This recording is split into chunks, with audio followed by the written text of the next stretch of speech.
Bienvenue dans le processus talk. Le mec se lève, il en a rien à faire. Ah, il fait froid un peu. On est dans un épisode où on se caille, on va pas se mentir. Mais on le fait quand même parce que c'est ça le processus talk. De quoi on parle aujourd'hui, Jenny? Aujourd'hui, on parle que le dernier podcast qui est sorti, c'est le podcast avec notre invité surprise de base, qui était Kevin Ferreira, qui est Swiss Fit. On espère qu'il vous aura plu ce podcast quand même. Ouais, on espère parce que... Partagez-le, faites-nous vos retours. Ouais, de ouf. Mais c'était une expérience de dingue pour nous au niveau de la discussion qu'on a eue avec lui. Et on espérera que vous aurez kiffé et que ça vous aura appris pas mal de choses sur les blessures quand même. Et puis, honnêtement, on n'est pas à l'abri qu'un jour il y a un autre épisode avec lui, tu vois. Au vu des retours qu'il nous a fait quand même, il y a moyen que... D'ailleurs, petit aparté, la prochaine fois on peut aller filmer là-haut. Oui. La montagne en face.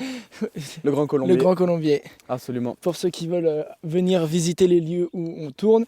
Petit aparté sur le testing articulaire. Il nous reste toujours des places pour le testing articulaire pour ceux qui veulent. D'ailleurs, on l'a pas dit la dernière fois, mais Kevin Ferreira, K-Swiss Fit, est la personne qui nous a formés au testing articulaire.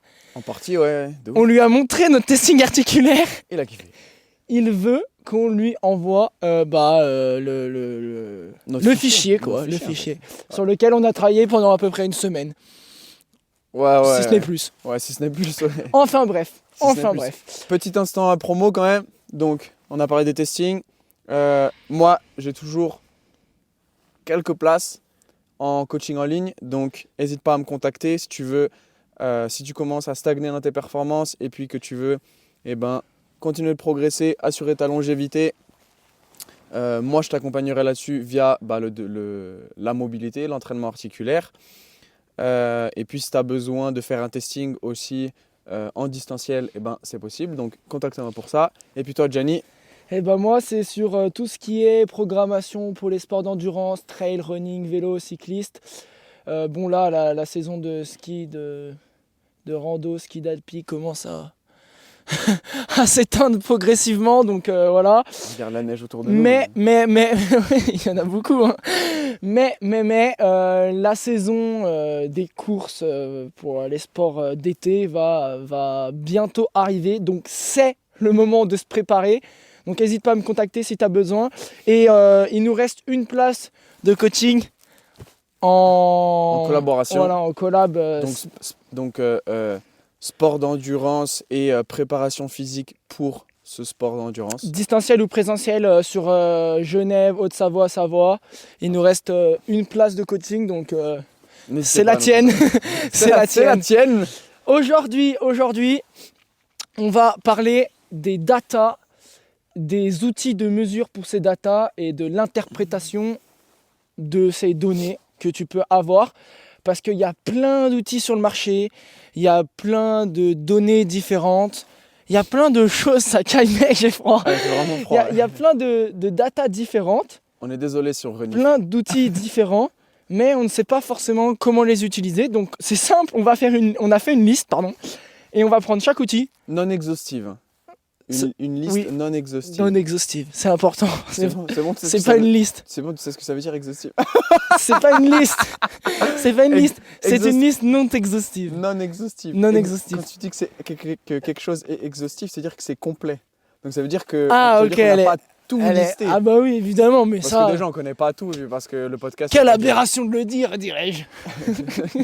Donc déjà, commençons simple. La fréquence cardiaque, les montres. Non, mais on va prendre la trame qu'on a fait. C'est ce qu'il y a tout en haut. Oui, tout en haut. Mais parce qu'on va commencer un peu plus sur les outils et les datas pour les sports d'endurance, parce qu'il y en a plus que dans la préparation physique. Même si mais il y en a plus, mais même s'il y en a pas mal dans la préparation physique. En tout cas, je dirais que c'est déjà une pratique où, même chez les pratiquants, tout le monde a son outil de mesure. Tout le monde a sa montre GPS cardio, tout le monde a son cardio-fréquence-mètre en ceinture, je veux dire. Donc, je dirais que déjà, c'est un truc où, dans les pratiquants, il y a du matos de mesure. Bah ouais, en fait, c'est que c'est beaucoup plus répandu. C'est beaucoup plus utilisé par le pratiquant lambda. sans forcément aller dans le haut niveau.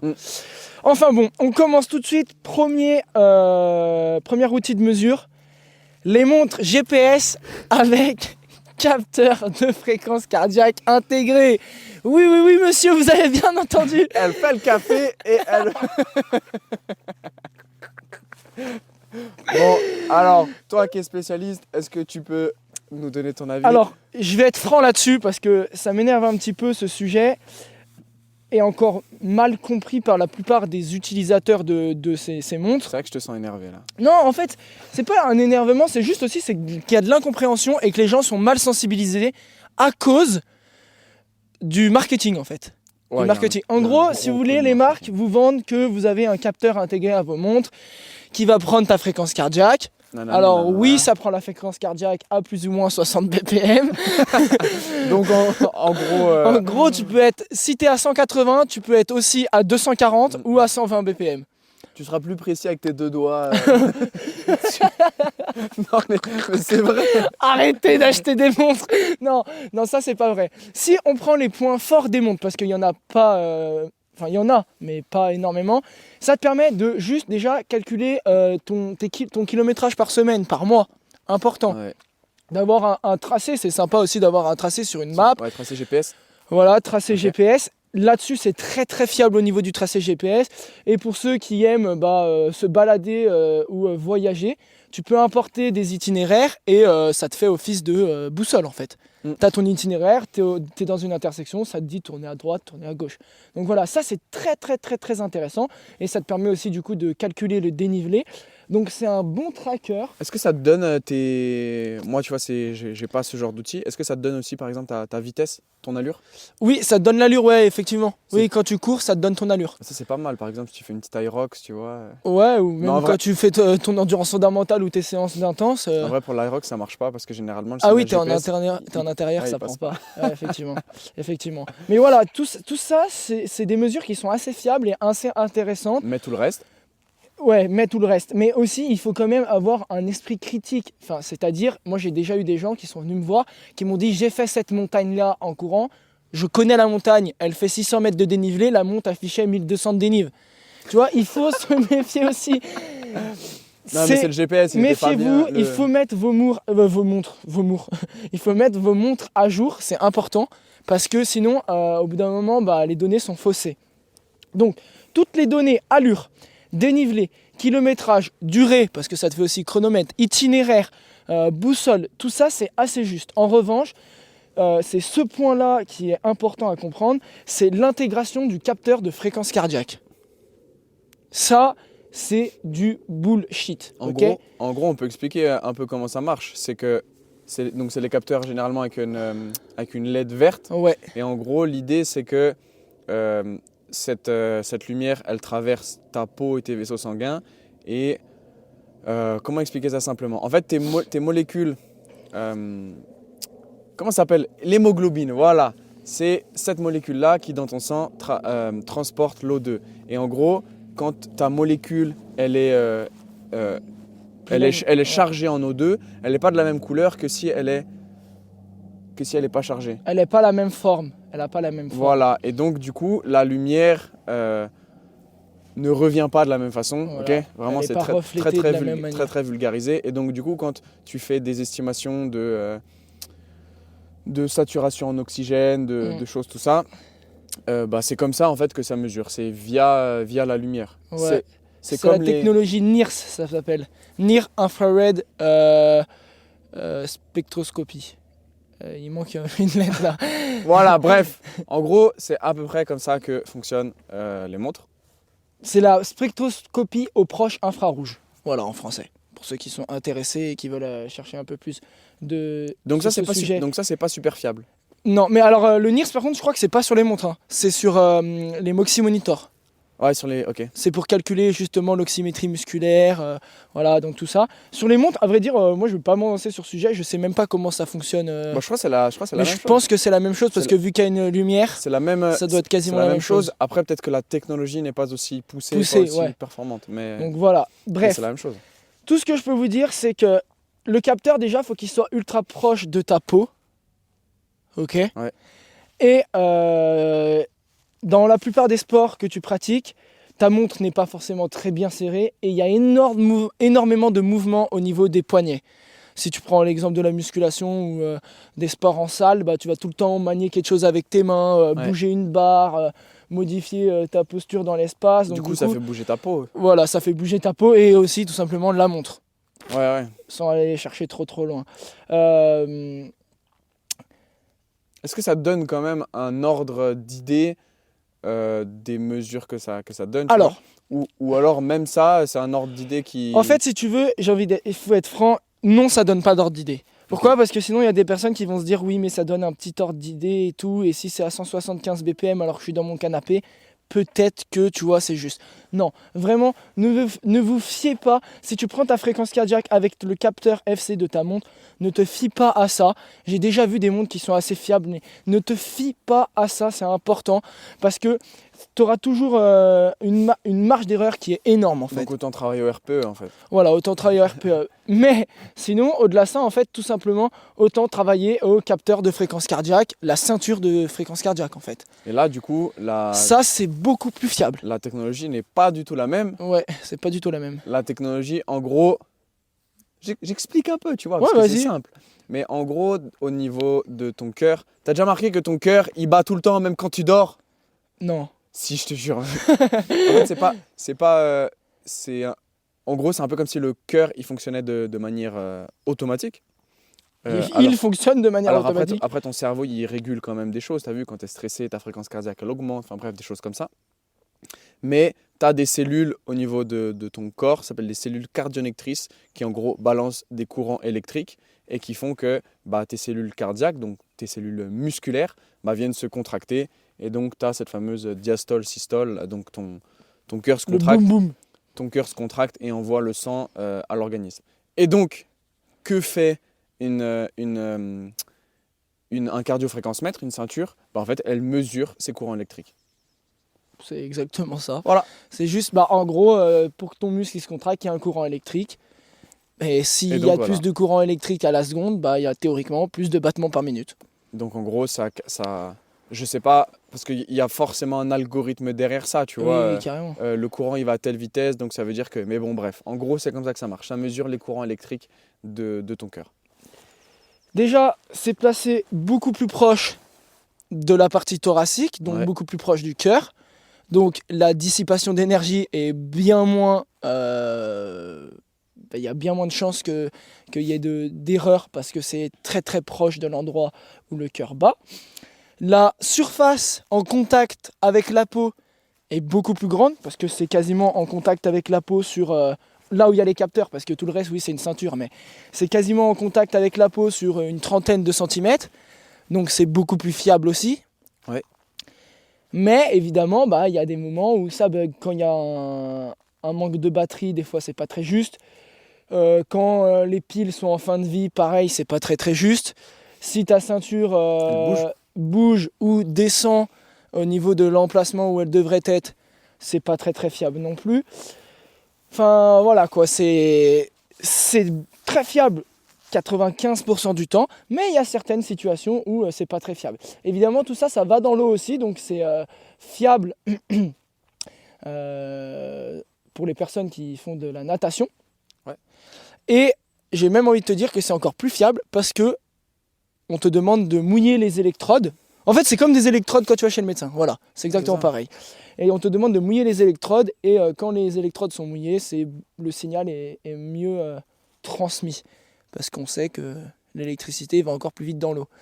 Voilà, suffit de mettre son sèche-cheveux dans la baignoire quand tu es dedans. Il y en a qui ont essayé, ça s'est pas bien passé. Tu vas comprendre que l'électricité va aussi dans l'eau. Ok. Montre GPS, bien pour allure, dénivelé, kilomètres. Pour les données GPS. Voilà, les données GPS, fréquence cardiaque, pas bien. Nul. Pas bien. N'utilise pas. Pas bien. Non mais, je vais le répéter encore une fois, pas bien. Par contre, ceinture de fréquence cardiaque, et ne viens pas me dire que ça coûte cher quand tu as une montre Polar à 500 balles au poignet, parce que ça coûte 80 €. Ok ? Pas de placement de produit, mais si vous avez besoin n'hésitez pas à nous contacter. Mais le Polar H10 est très très bien. Ouais, Il est utilisé en laboratoire pour des recherches scientifiques, donc il est très très très bien. Et ceinture de fréquence cardiaque, bien. Utilise, bien. Bien. Voilà. J'aime bien. Ok, simple. Ok, on passe au capteur de puissance Stride. Est-ce que tu connais? Non. Tu connais? C'est les trucs, les capteurs que tu mets sur les chaussures, c'est ça? Exactement, c'est ça. C'est des accéléromètres en fait. C'est des accéléromètres. Ouais, c'est ça. Voilà, C'est- fin. Non, on va quand même débattre un petit peu. Très rapidement, moi, parce que... Je sais qu'on en a un peu parlé quand j'étais à la fac. Et globalement, ça peut te donner déjà des indices de vitesse, mais aussi des indices sur ta foulée. Ouais, oui, totalement. La façon dont tu poses le pied, tout ça. Ah ouais, bien, intéressant, j'avais ouais. pas noté ça. Ouais. Oui, totalement. Mais honnêtement, j'en sais pas plus que ça. Et ben encore une fois, c'est comme avec tous les outils, il faut prendre avec des pincettes le retour que tu as. Ça peut te donner des idées, mais par exemple, si tu sais que ça donne le temps de contact au sol, par exemple. Ouais. Et puis, Et puis même, je dirais, je pense que ça doit pouvoir te donner aussi, comment dire, l'amplitude du choc, en gros, sur ta foulée. Ouais, carrément. Donc du coup, après, tu peux mesurer sur du plat, sur de la pente, sur de la montée, sur des choses comme ça. Bon, là, on a peut-être passé un peu vite sur le Stride, mais pour ceux qui ne connaissent pas, c'est un petit capteur que tu mets sur tes chaussures de course à pied et qui calcule puissance. Tout ce qu'on vient de dire. Voilà, tout ce qu'on vient de dire auparavant. Mais ce pourquoi je l'ai noté, c'était vraiment pour la puissance, parce que c'est la donnée qui est la plus utilisable pour le coureur lambda ou pour un préparateur physique qui voudrait utiliser le Stride. Il faut savoir que d'après ce que j'ai lu et tout, et d'après ce que les personnes qui ont expérimenté m'ont fait comme retour avec ce capteur, au-delà de 6-8% de pente, c'est plus très très fiable. Ah ouais, donc en fait, c'est-à-dire que ça ne reflète pas la charge interne que ton corps physiologiquement reçoit, quoi. Okay. En gros, on va parler très brièvement de l'économie, comment ton corps dépense de l'énergie comparé à une puissance ou une allure. Et sur du 0 à 8%, c'est assez fiable. La puissance que reflète le capteur est assez juste. Okay. Par rapport à la charge interne physiologique, mais sur la partie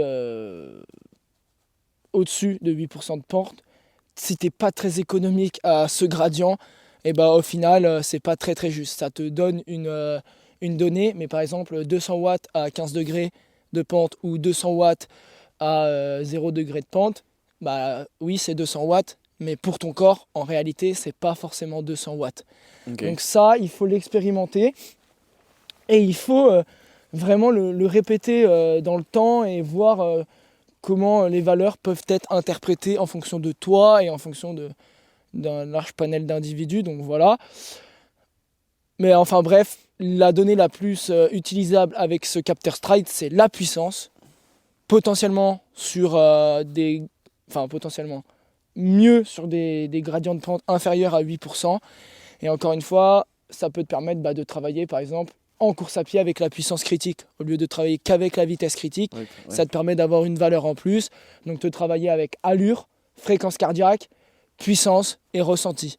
Okay. Donc en gros, si on prend les 3 P de Steven Seiler, là, perception, performance, physiologie, tu as la perception RPE, tu as 2 valeurs de performance, puissance et puissance, puissance et allure, pardon.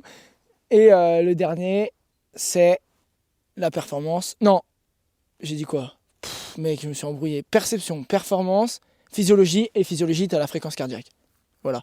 Donc ça te permet en fait d'avoir plus de valeurs. Alors après, encore une fois, ça dépend de ce que tu fais avec ces valeurs. Si tu les analyses jamais, pas très intéressant, et il faut les analyser correctement.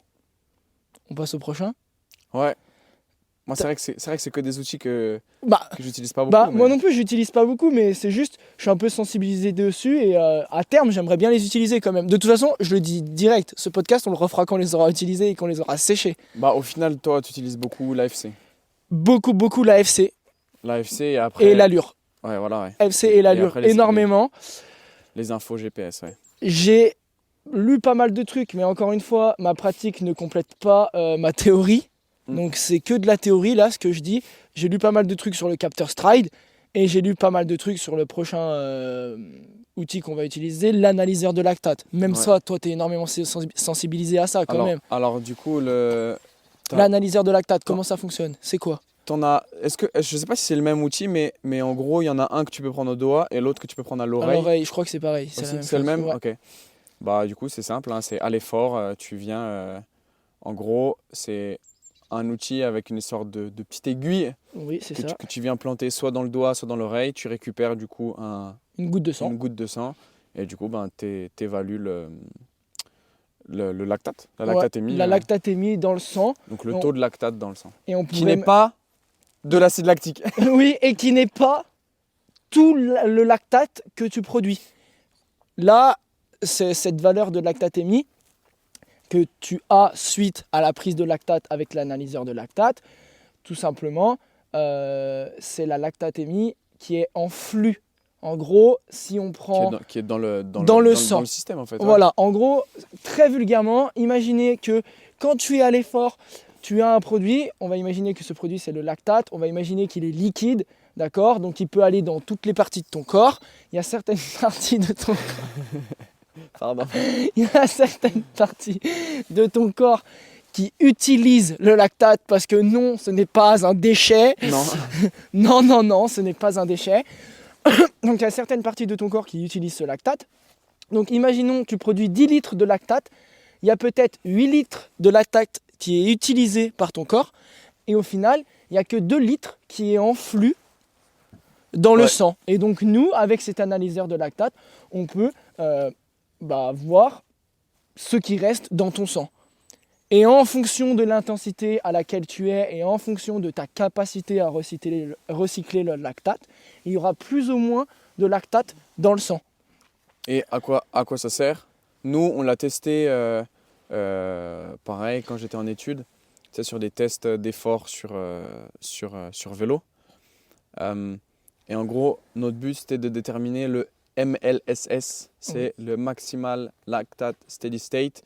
Donc en gros, c'est on va dire la vitesse sur ton vélo à laquelle la vitesse max à laquelle tu peux être en ayant une concentration de lactate qui reste stable, sans avoir d'accumulation exponentielle de lactate. Et typiquement, à partir du moment où le lactate commence à s'accumuler, je sais que tu rentres dans un effort qui est quand même très élevé, assez intense. Et plus il va s'accumuler, plus tu as de la fatigue en fait qui va s'installer. Pour ceux qui n'ont pas les bases et pour qui ça peut paraître très abstrait, ce qui vient de dire Nathan, là le MLSS, Maximum Lactate Steady State, tout simplement imagine-toi que tu as une première intensité où tu recycles quasiment autant de lactate que tu en produis. Ouais. Donc il n'y a quasiment pas de lactate dans le sang. Ce qu'on disait tout à l'heure, si tu produis 10 litres... Il y en a, mais il est à un état stable. On va dire, voilà. Mais il est très très stable. Imagine-toi que vraiment tu produis 10 litres et ton corps il arrive à utiliser 9,5 litres. Il y a un deuxième état où tu produis toujours 10 litres de lactate. Par contre ton corps il n'est pas capable d'en utiliser autant. Il va en utiliser que 7 litres par exemple. Mais c'est stable. Tu as toujours 3 litres qui sont en flux. Par contre, il y a une autre intensité, la troisième intensité, où au-delà de ce MLSS, qu'on a déjà exposé avant, au-delà de cette intensité, si tu poursuis ton effort, ton corps, au final, il va plus du tout réussir à utiliser le lactate. Et tu vas voir que si tu prends des valeurs de lactatémie toutes les 30 secondes, par exemple, ou toutes les 1 minute, ou toutes les 3 minutes, ça va faire qu'augmenter. Ouais. Tu vas avoir au début 3,5, puis après tu vas avoir 4, puis après tu vas avoir 5, puis après tu vas avoir 6. Donc tu produis plus que ce que tu utilises. Et donc ça veut dire que tu es dans une intensité que tu ne peux pas tenir sur le long terme, et en gros, tu as de la fatigue qui s'accumule. Pour ceux qui sont intéressés, j'ai fait 4 réels là-dessus sur mon compte Insta. C'est les domaines d'intensité, pour ceux qui veulent aller un petit peu plus loin. Voilà, sur l'analyseur de lactate, à quoi ça peut servir dans l'entraînement? Typiquement, tu vois, si tu veux déterminer ta MLSS, ça te permet derrière de caler tes intensités, par exemple, pour rester à cette... En gros, si tu connais l'intensité pour laquelle tu es au MLSS, tu sais que si tu veux reculer ce seuil, il faut t'entraîner proche de cette valeur-là. proche de cette intensité-là. Exactement. Ah. Donc ça, c'est un petit peu abstrait, encore une fois, si tu n'as jamais utilisé les valeurs de lactate. Là, le but, c'est de sensibiliser à tous ces outils qui existent sur le marché et que tu peux potentiellement rencontrer avec un préparateur physique. Mais en gros, à l'entraînement, on ne va pas se mentir, tu ne vas pas partir courir ou aller faire du vélo avec ton analyseur de lactate dans la poche. Ou alors, tu peux le faire sur, entre guillemets, des séances clés. Une séance que tu répètes dans le temps, avec si possible les mêmes conditions, avant, pendant et après le test, après la séance, pardon. Et tu prends des valeurs de lactate et tu vois la cinétique de ce lactate dans le temps de séance en séance. Et tu peux donc voir une évolution en fonction de ce que tu recycles ou de ce que tu produis comme lactate. Donc voilà. Et c'est très utilisé sur des testings physiologiques. En fait, pendant l'entraînement, c'est pas très utilisé, sauf chez des sportifs d'assez bon niveau. En gros, ils contrôlent le lactate pour voir s'ils étaient à la bonne intensité. Tout simplement, s'ils voient que le lactate dérive progressivement, tu as de plus en plus d'accumulation, et que le but c'était de rester à ce MLSS. Par exemple. Voilà. Et c'est que tu en as trop fait. Ouais. Voilà, tu en as trop fait, et du coup, c'est un indicateur. Objectif. Ça contrôle, ça te dit, mec, t'as poussé un peu trop loin. Voilà. Outil suivant. Outil suivant. Capteur Moxy. Ouais, il nous reste 2 outils qui sont encore plus poussés que le lactate et qui sont, je pense, encore moins utilisés. On va juste vous expliquer ce que c'est, parce qu'on a déjà travaillé ensemble une fois avec ces outils. Ouais, c'est vrai. Au séminaire, on s'est rencontrés. C'était l'histoire d'amour. Voilà, on a utilisé le capteur Moxy. Donc, d'ailleurs, c'était vraiment intéressant ça. Ça, c'est super intéressant. Le Moxy Monitor, là c'est une marque, hein, mais il y en existe plein d'autres. Ça marche avec la lumière. C'est la spectroscopie au proche infrarouge, c'est ce qu'on vous expliquait tout à l'heure. Donc là, comme Nathan l'a expliqué, en fonction de la forme de l'hémoglobine, elle ne renvoie pas de la même manière la lumière qui lui a été envoyée. Et du coup, ça arrive... Voilà, ça mesure la vitesse de retour de la lumière en gros. Voilà, ça mesure la vitesse de retour de la lumière. Et derrière, il y a un algorithme qui calcule et qui sait, du coup, à combien de pourcents ton sang est saturé en oxygène. Parce exactement. Du coup, c'est ça le principe d'un capteur Moxy, c'est de mesurer en gros l'oxymétrie musculaire. Voilà, donc ça veut dire l'oxygène que tu as dans le sang. Ouais, c'est ça. Donc, on peut expliquer vite fait les tests qu'on a fait. C'est que, en gros, donc c'était avec... le soleil, il fait tellement plaisir. C'était avec Sean de Upside Strength, donc... qui donnait un séminaire à Keep Up à Genève. Et en gros, le test qu'on a fait, c'est qu'il nous a mis un capteur Moxy et derrière, il fallait expérimenter. Donc de mémoire, on a fait des tractions, c'est ça ? On a fait des tractions, on a fait aussi sur du vélo. On a fait des tractions. Moi, j'ai fait des tractions et du coup, j'avais le capteur Moxy sur les biceps. Oui, sur les biceps. Oui. Mais je sais pas si c'était les biceps ou les avant-bras. Biceps. Je pense que c'était les biceps. Et du coup, je suis parti à froid sur un max rep. D'ailleurs, j'ai dû faire 20 reps, je pense, un truc comme ça. Aïe, trop chaud. En fait, c'est intéressant de voir qu'au début, tu as une valeur de repos qui est assez stable. J'ai fait mes 20 reps et puis en 30 secondes à peu près, tu reviens à une valeur qui est assez stable. Mais là, elle était supérieure à ma valeur d'avant, simplement parce que avant, je ne me suis pas échauffé. Et du coup, c'est normal qu'après avoir fait ces 20 tractions, la valeur est augmentée, cette valeur stable, simplement parce qu'il y a eu cet effet d'échauffement. Et là, du coup, je me suis dit, c'est ouf quand même parce que ça met vachement en lumière l'effet de l'échauffement. Tu as un truc objectif qui fait que, là, du coup, ton corps, il vient amener plus d'oxygène dans cette région-là. C'est parce que tu vas utiliser ce groupe musculaire. Donc voilà, c'est important. Donc déjà, je me suis dit, c'est cool parce que ça met en lumière l'importance de l'échauffement. Et puis, un autre truc qui est intéressant, là, on rentre dans de la physio un peu poussée. Je vais essayer de l'expliquer de manière simple. Vraiment, le but, c'est de vous sensibiliser. Si vous ne connaissez pas ces outils, n'hésitez pas à nous contacter pour qu'on en discute ou même faites tes recherches par toi-même. Il y a plein de trucs sur le net. Ce qui était cool de voir, c'est que, comme je l'ai dit, en 30 secondes, tu étais revenu à une valeur stable.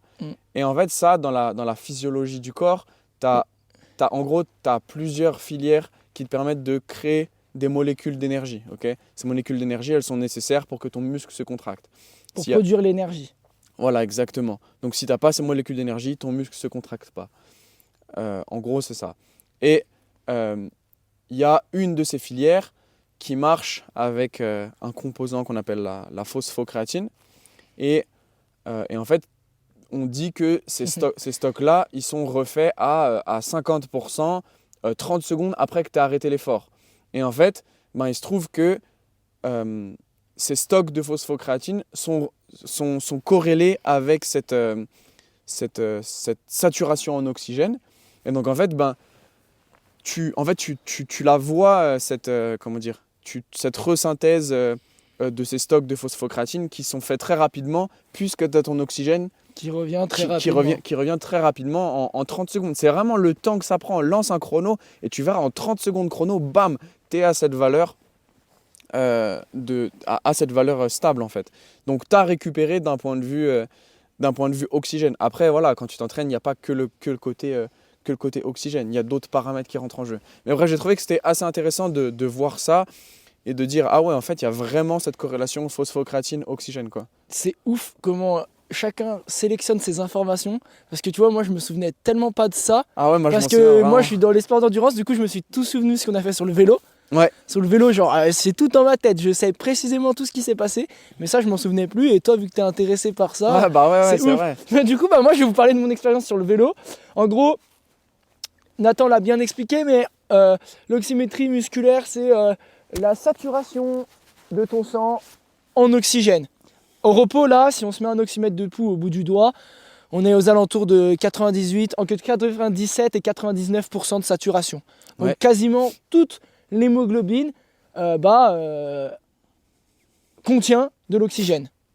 Et pendant l'effort, forcément, ça chute. Voilà, pendant l'effort, on utilise cet oxygène pour produire l'énergie. Globalement, si juste, tu vois, je reprends l'effort un peu muscu, quand tu es à l'échec, tu es proche de zéro. Tu es quasiment à zéro. C'est impossible d'être à zéro. Je me souviens que sur les capteurs, c'était pas possible d'atteindre zéro. C'est mais impossible. Voilà, en gros, quand tu es à l'échec, ça veut dire que tu es à zéro. Il n'y a plus d'oxygène dans ton sang au niveau du muscle. En tout cas, la cinétique de l'oxymétrie montre que ça dégringole et ça atteint une valeur minimale. Mais en 30 secondes, tu as vu, c'est revenu. Vas-y, excuse-moi de t'avoir coupé.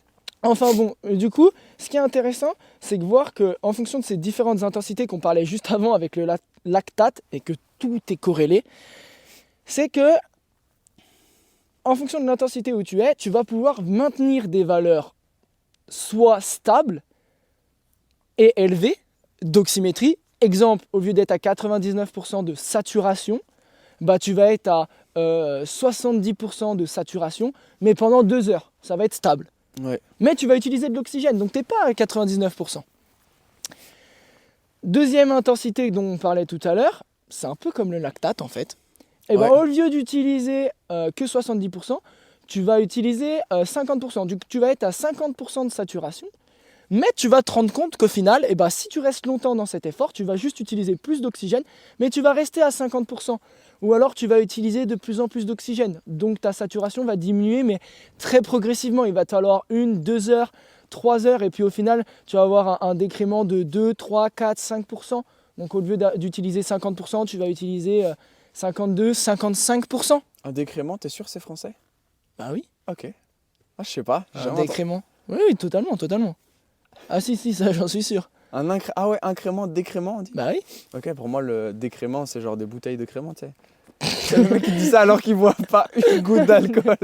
Mais bref, du coup, t'as un décrément qui est progressif. Donc ça va se faire progressivement dans le temps.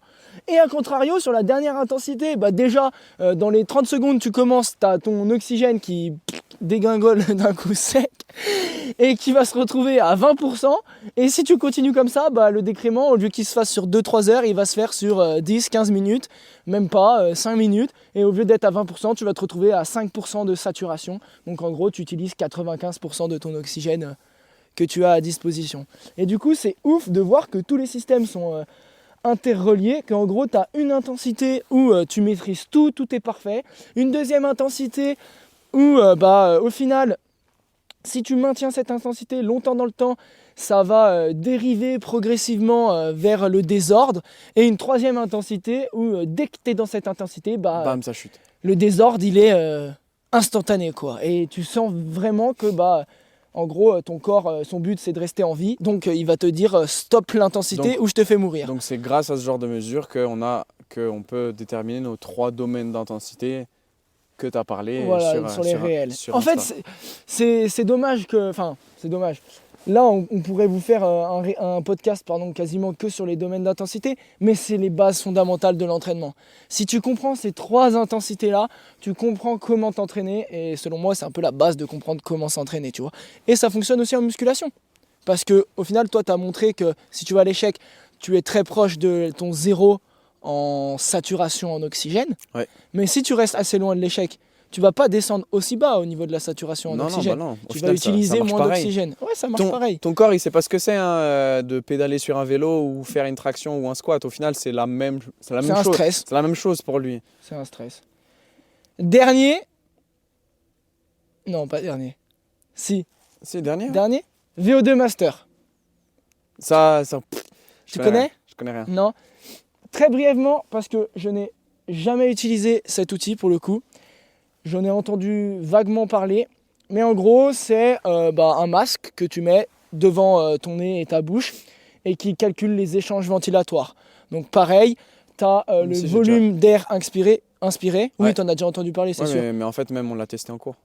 Ok, bon voilà, tu peux peut-être mieux en parler que moi. Mais, vas-y. En gros, on a le volume d'air inspiré, le volume d'air expiré, on a les échanges ventilatoires, donc l'oxygène et le CO2 le dioxygène et le dioxyde de carbone, CO2. Qui est relâché lors de l'expiration. Donc ça te donne toutes ces informations-là. Oh, ça me fait penser qu'on n'a pas parlé d'un truc. Ouais, tu le diras après. Parce que Non, attends, je finis. Mais via ces échanges gazeux, oui. Tu peux mesurer aussi la dépense calorique. Et je crois d'ailleurs que c'est la méthode la plus fiable pour mesurer la dépense calorique. Ok, alors ça je connais pas du tout. Sur le côté gazeux. Ouais, je connais pas du tout. Moi non plus, mais je sais que... Ok, bon j'irai regarder, mais je savais pas.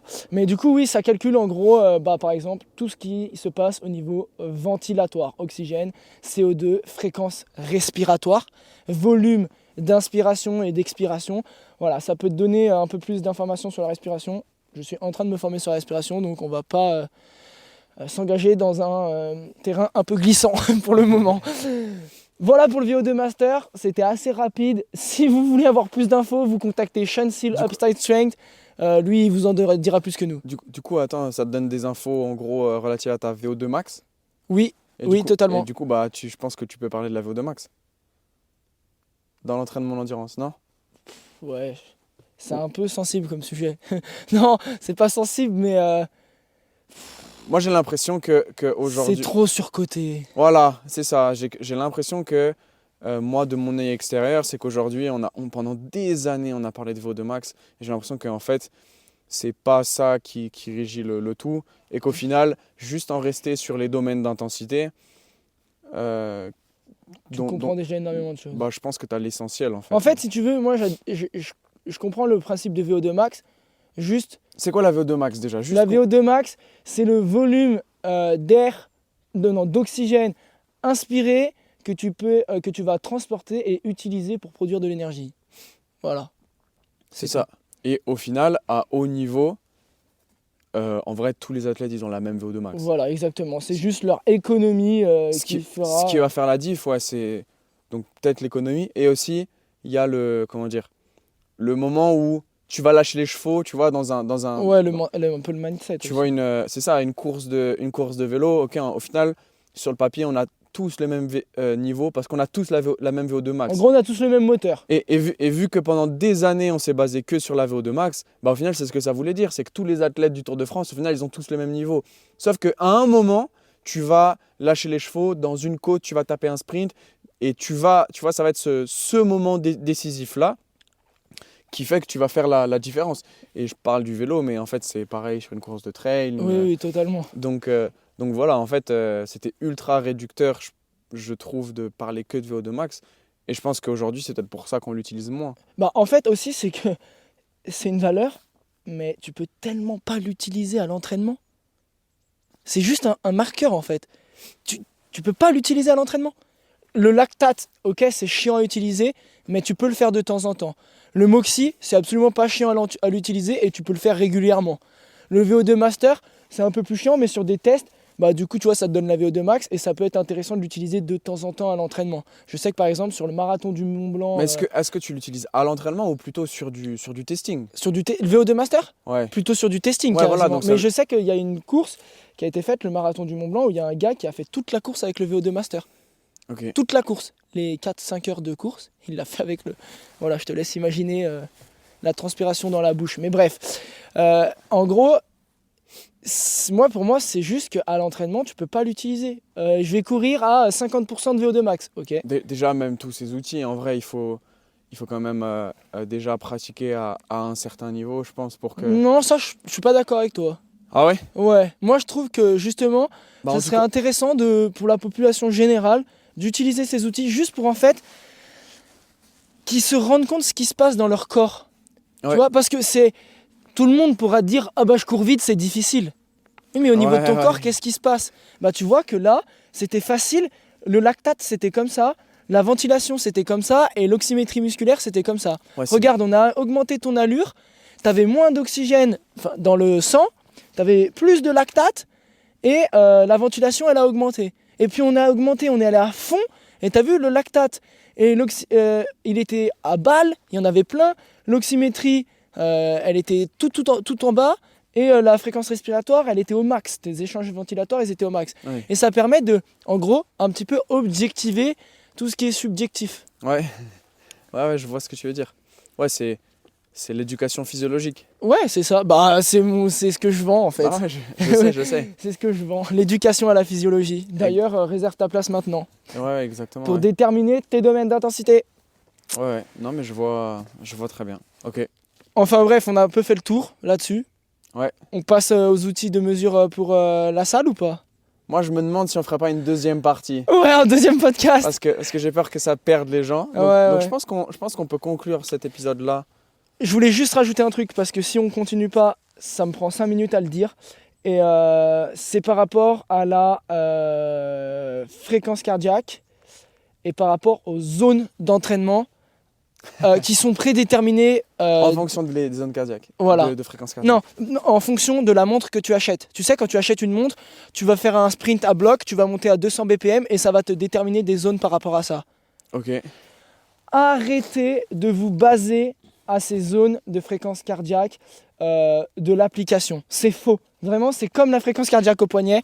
Ce n'est pas bien. C'est faux. Ce n'est pas personnel. 70% de fréquence cardiaque pour toi, pour Nathan, pour moi, c'est pas la même intensité. Ah, ça c'est sûr.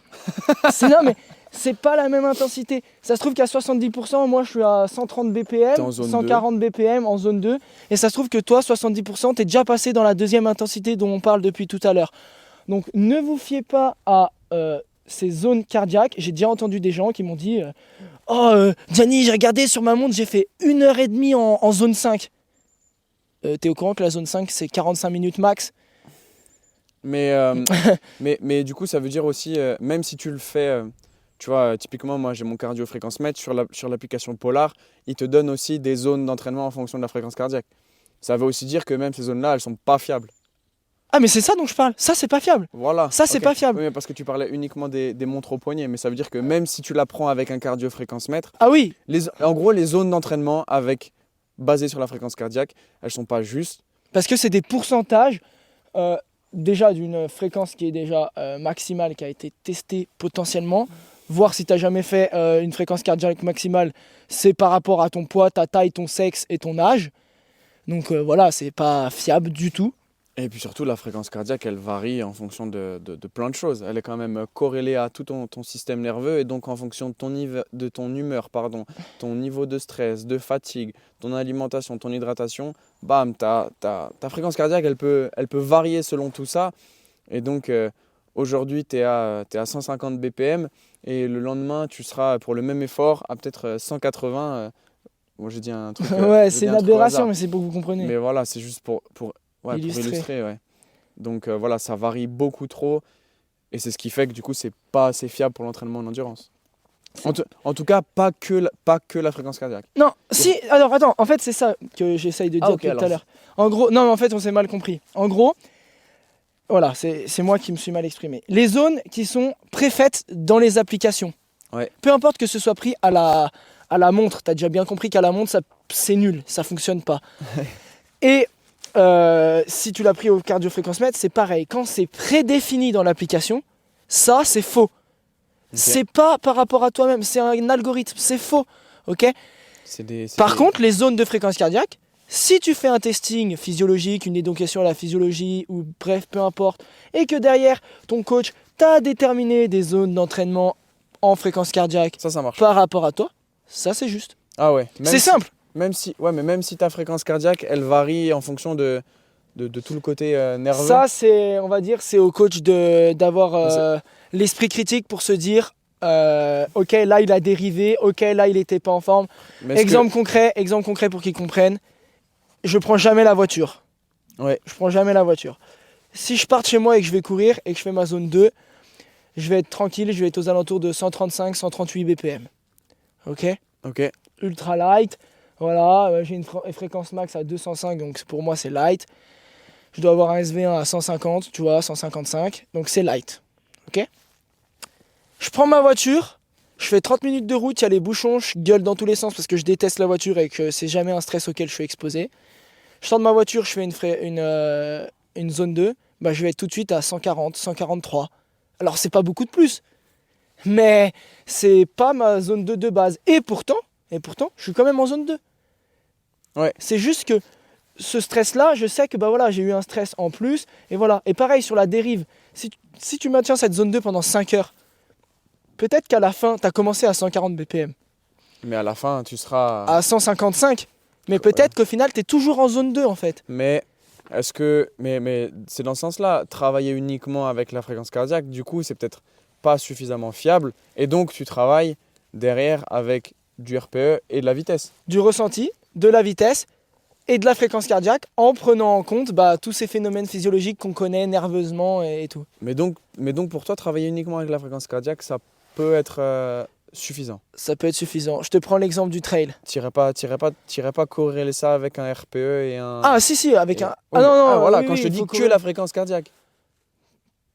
Bah pour moi c'est impossible d'avoir que la fréquence cardiaque, ou alors le mec il est vraiment pas... Pourquoi c'est impossible? Bah non mais enfin, genre quand tu fais un effort t'as bien un ressenti d'effort quand même. Oui mais moi je te demande juste, toi tu le prends pas.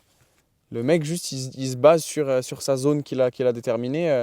Ah là je dois être à... Non ça fonctionne pas ça. Voilà, donc il faut quand même travailler uniquement avec la fréquence cardiaque, ça marche pas. Uniquement ça fonctionne pas. Il faut que ce soit corrélé avec un RPE et dans l'idéal une vitesse ou une allure.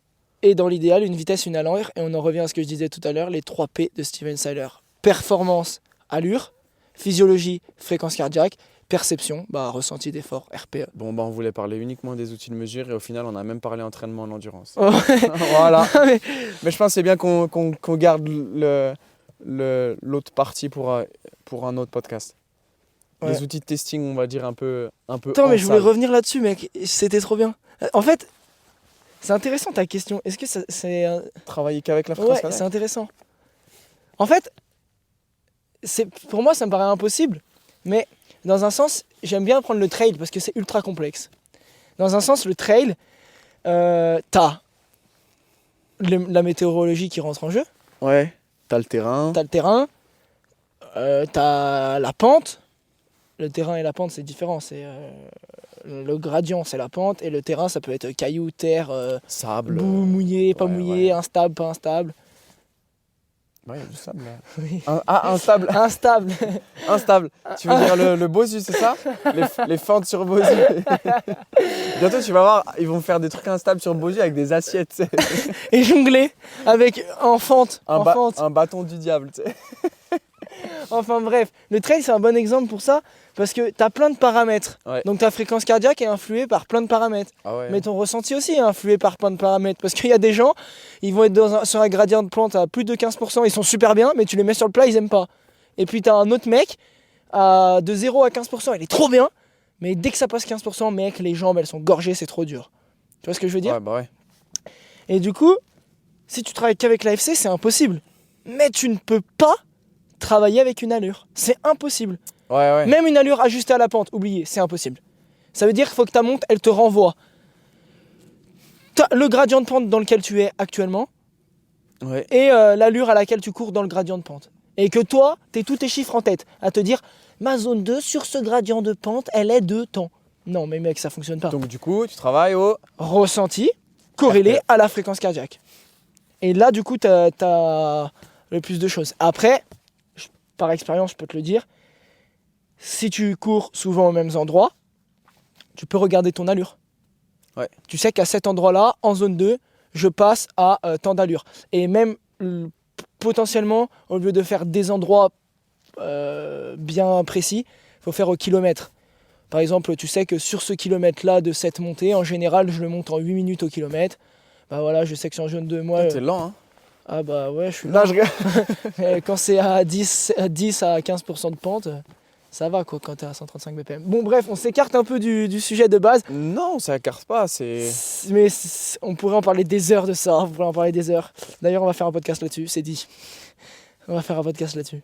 Faut-il utiliser la fréquence cardiaque ? Allez. C'était un podcast un peu plus sur les sports d'endurance. J'espère que ça vous aura plu. On vous fera un autre podcast sur les autres outils plutôt dans la musculation. Ouais. Parce qu'il y en existe aussi des dizaines. Dans la musculation au sens large, hein, mais oui. C'est pour que les gens comprennent. Très très large. Dans la préparation physique. En salle, absolument. T'as quelque chose à leur dire ou à me dire que je suis chiant parce que je parle trop ? Bah non, mais t'es passionné, c'est ça qui est bien. Tu vois, c'est comme... normalement, vous avez regardé le podcast de K-Suisse. C'est incroyable, K-Suisse, tu vois, quand il parle, et c'est la passion qui prend le dessus. Il parle tellement fort. Putain, c'est ouf. Ça se voit tout de suite. Donc là, c'est pareil. De toute façon, vous êtes en train d'écouter deux passionnés en train de parler de ce qui les passionne. Ouais. Donc voilà. En tout cas, pensez, comme d'habitude, à lâcher un petit 5 étoiles sur ce podcast. C'est ça qui nous aide pour le référencement. C'est la récompense. Un petit commentaire. Si vous avez des questions, balancez-les soit sur Spotify ou la plateforme d'écoute que vous utilisez, ou alors directement un DM sur Insta. Et puis surtout, le partage. Ok, c'est vraiment... nous, on fait ça gratuitement. C'est du partage en fait ce qu'on fait. Et voilà, c'est du partage. Donc partagez notre partage. Ça fera un maximum de partage. Ça fera partage au carré. Voilà. Merci. Ciao. Partage au carré.